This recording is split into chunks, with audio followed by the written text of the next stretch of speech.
We'll be going over Worksheet 1 of IRS Schedule H.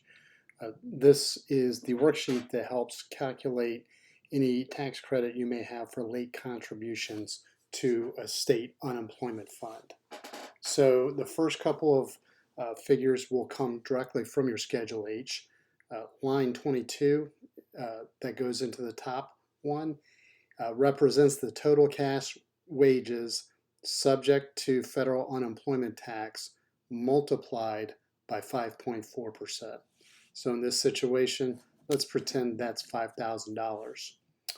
Line 19 represents the result of some line 18 calculations, so it's really hard to describe what that number represents, but in this situation, we pulled $4,000 from line 19.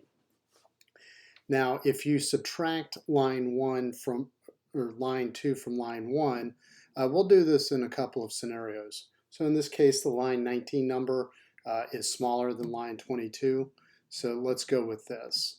In this case, we're going to subtract the difference and we come up with $1,000. And then let's just say that our taxpayer had some contributions paid to the state after the due date of the Form 1040, and they paid an additional $2,000. So we'll enter that here in line 4, and then in line 5, we'll enter the smaller of either line 3 or line 4, which is $1,000.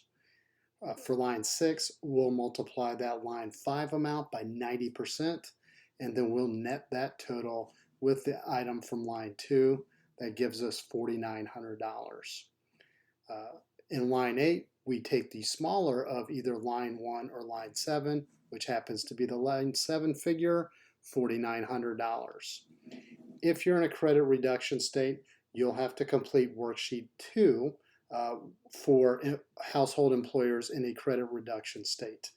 You can see more information on that in the worksheet itself or in our article that we've written about Schedule H. You can see in there which states are subject to a credit reduction state. Otherwise, you would simply enter this line 8 amount on line 23 of Schedule H. And you'll note that line 23 basically is the smaller of either line 19 or 22. Had the credit been attached to regular contributions and not late contributions, then you would have simply taken the smaller of either line 19 or line 22 at the time. Now let's just back up for a second and pretend that our line 19 number actually was bigger than line 22. In this case, we would enter 0 in line 3 because it is 0 or less. We still have our $2,000 contribution made after the deadline, but we're going to take the smaller of either line 3 or line 4, which happens to be 0. And then we're going to multiply line 5 by 0, which gives us 0. And then we're going to add lines 2 and 6. So that is 6,000 and then 0. So we get $6,000. And then we're going to take the smaller of either line 1 or line 7, which is the $5,000 figure, and then that's the number that we put into line 23, which also happens to be what is exactly stated in line 23. So there may be some situations where your late contribution doesn't really reduce the amount of credit that you get if you've made enough contributions before the deadline.